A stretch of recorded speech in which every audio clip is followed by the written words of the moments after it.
இன்றைக்கி நம்ம இந்த வீடியோவில் நெய் இலை கொழுக்கட்டை எப்படி செய்யலான்றதை பார்க்கலாம். வாங்க வீடியோக்குள்ளே போகலாம். நெய் இலை கொழுக்கட்டை செய்ய தேவையான பொருட்கள்: வெல்லம், துருவி வெல்லம் 1/4 கிலோ, வறுத்த வேர்க்கடலை 100 கிராம், வறுத்த எள்ளு, ஏலக்காய் பொடி செய்தது, 1 ஸ்பூன் நெய். அடுப்பு ஆன் பண்ணி ஒரு கடாயை வச்சுருக்கேன். கடாய் ஹீட் ஆனோடனே ஒரு அரை டீஸ்பூன் அளவு நெய் விட்டுக்கிறேன். நெய் மெல்ட் ஆகிடுச்சு. இப்போ நம்ம துருவிய தேங்காவை அதில் போட்டு வதக்கி எடுத்துக்கலாம்.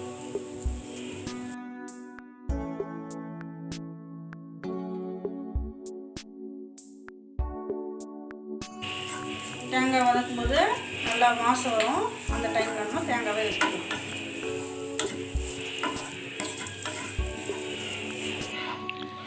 தேங்காய் நல்லா வதங்கிடுச்சு. இப்போ நம்ம அடுப்பு ஆஃப் பண்ணி இதை நம்ம ஸ்டஃபிங் ரெடி பண்ணிடலாம்.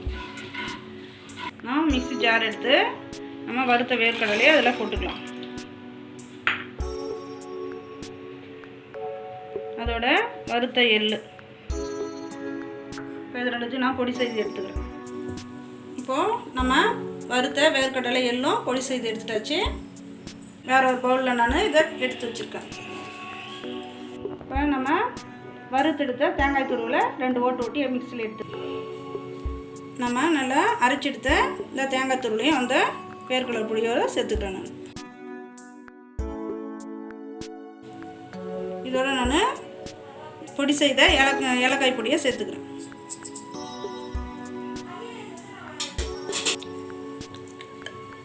ஒரு 1/4 கிலோ துருவி வெல்லம் நான் எடுத்து வச்சுருக்கேன். அதை இப்போ நம்ம லைட்டாக தண்ணி ஊற்றி கொஞ்சம் கரைச்சிக்கலாம். அடுப்பில் ஒரு கடாய் வச்சு கடாய் ஹீட் ஆனோன்னு நம்ம ஒரு 1/4 கிளாஸ் அளவு தண்ணி விட்டுக்கலாம்.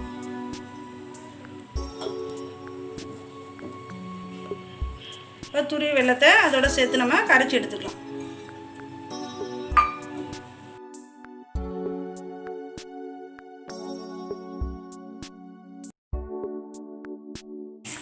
லோ ஃப்ளேமில் வச்சு நம்ம இதை கரைச்சிக்கணும்.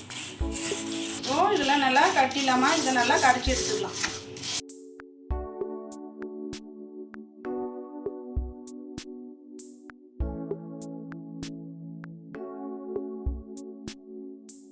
இப்போது அதே பேனை நான் வாஷ் பண்ணி எடுத்துட்டேன். இப்போ அதில் நான் வடிகட்டிய இந்த வெள்ளைப்பாகை அதில் விட்டு லைட்டாக கொஞ்சம் கொதி வரட்டும். இப்போது இந்த வெள்ளைப்பாகில் நான் ஒரு சிட்டிகை சால்ட் ஆட் பண்ணிக்கிறேன். இப்போது இந்த வெல்லம் லைட்டாக கொஞ்சம் பொங்கி வரட்டும். நம்ம ரெடி பண்ண அந்த பூர்ணத்தை உள்ளே ஊற்றிக்கலாம். வெல்லம் இப்போது ஒரு கொதி வந்துடுச்சு. இப்போ நம்ம ரெடி பண்ண அந்த ஸ்டஃபிங் பொருளை அதில் ஆட் பண்ணிடலாம்.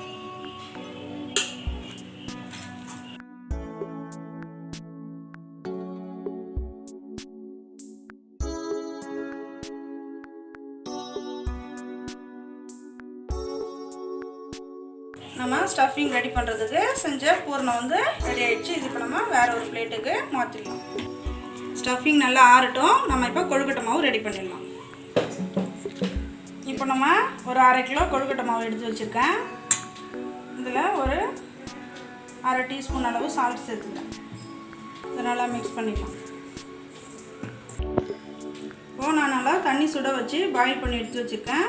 நம்ம இந்த கொழுக்கட்டையில் கொஞ்சம் கொஞ்சமாக ஊற்றி மிக்ஸ் பண்ணி மாவு ரெடி பண்ணிக்கலாம்.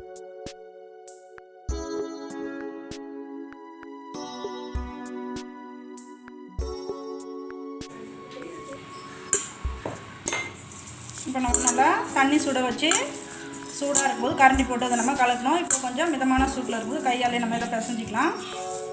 கொஞ்சம் ஒரு 5 மினிட்ஸ் ஆனால் இது கொஞ்சம் நல்லா கெட்டி ஆகிடும். இப்போ நம்ம இப்போ கொழுக்கட்டை பிடிக்கிறதுக்கு ரெடியாக இருக்கும். கொஞ்சம் நேரம் வெயிட் பண்ணி நம்ம கொழுக்கட்டை ரெடி பண்ணிக்கலாம்.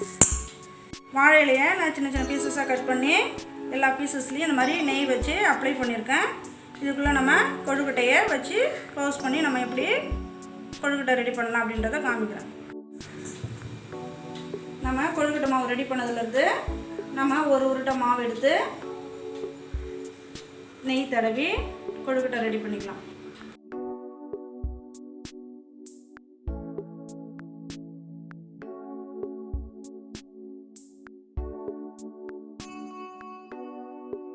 இப்போ இந்த மாதிரி நம்ம ஒரு சர்க்கிள் ஷேப்பில் இந்த கொழுக்கட்டை மாவு ரெடி பண்ணி அதுக்குள்ளே நம்ம பூரணம் வச்சுக்கலாம்.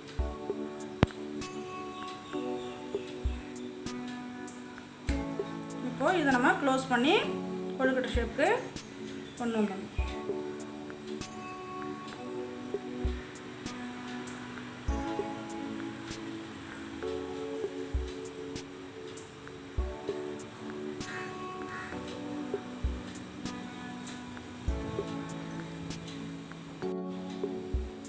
நெய் தடவி இலையை க்ளோஸ் பண்ணி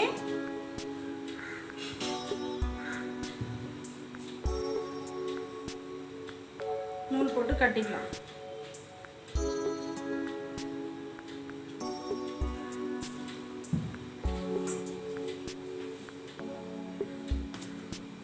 ரொம்ப டைட்டாக கட்ட வேணாம், கொஞ்சம் பிரியாத அளவுக்கு இப்போது இந்த மாதிரி கொழுக்கட்டை வச்சு நம்ம க்ளோஸ் பண்ணிடலாம்.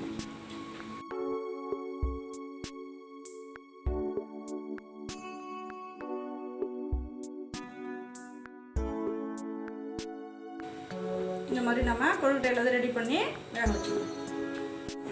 நம்ம நெய் தடவிய இலையில கொழுக்கட்டையை ஸ்டஃபிங் பண்ணி க்ளோஸ் பண்ணி இப்போ இட்லி பானையில் வச்சுட்டோம். ஆவியில் வேக வச்சு பார்க்கலாம். 10 மினிட்ஸ் ஆகிடுச்சு. நம்ம வேக வச்ச கொழுக்கட்டை நல்லா வெந்திருக்கு. இப்போ நம்ம வெளியில் எடுத்துடலாம்.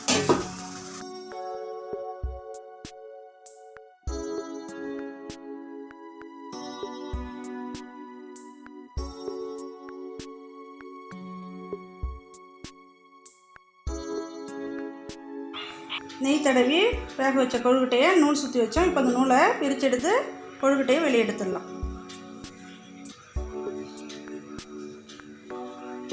இப்போது நல்லா கொழுக்கட்டை நல்லா வெந்திருக்கு. வாழையினுடைய டேஸ்ட்டோட சூப்பராக இருக்கும். ரொம்ப ஹெல்த்தியான ஒரு ரெசிபி இது. இப்போது நம்ம செய்த நெய்யில் கொழுக்கட்டை ரெடி. வாழை இலையில் நெய் தடவி எவ்வளோ அருமையாக நம்ம கொழுக்கட்டை வந்திருக்கு பாருங்கள். இந்த மாதிரி நீங்கள் செஞ்சு பார்த்து டேஸ்ட் பண்ணி எனக்கு கமெண்ட் பண்ணுங்கள். ஃப்ரெண்ட்ஸுக்கு ஷேர் பண்ணுங்கள், லைக் பண்ணுங்கள். ஃபஸ்ட் டைம் இந்த வீடியோ பார்க்குறவங்க சப்ஸ்கிரைப் பண்ணுங்கள். பக்கத்துலேயே இருக்கக்கூடிய பெல் ஐக்கானை கிளிக் பண்ணுங்கள். தேங்க்யூ.